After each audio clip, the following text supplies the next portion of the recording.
Here's Diane Rutherford with Your Turn.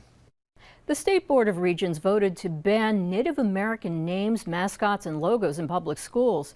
Now the Indian River Central School District is looking at changing its warrior name and logo. Our first message says, "I'm so tired of this woke BS." Here's another.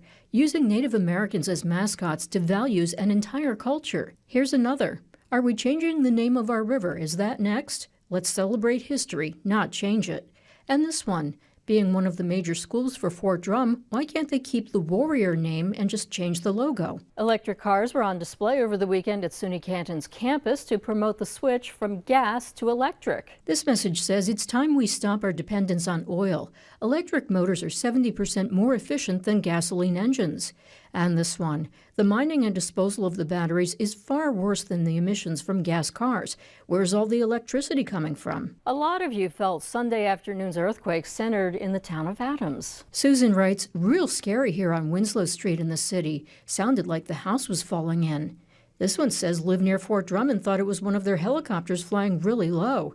And this one, felt in calcium. I thought the train was coming through, but there was a pop and our house shook differently than with the train. Thanks for your feedback. You're welcome to leave comments on future stories on our Facebook page. I'm Diane Rutherford.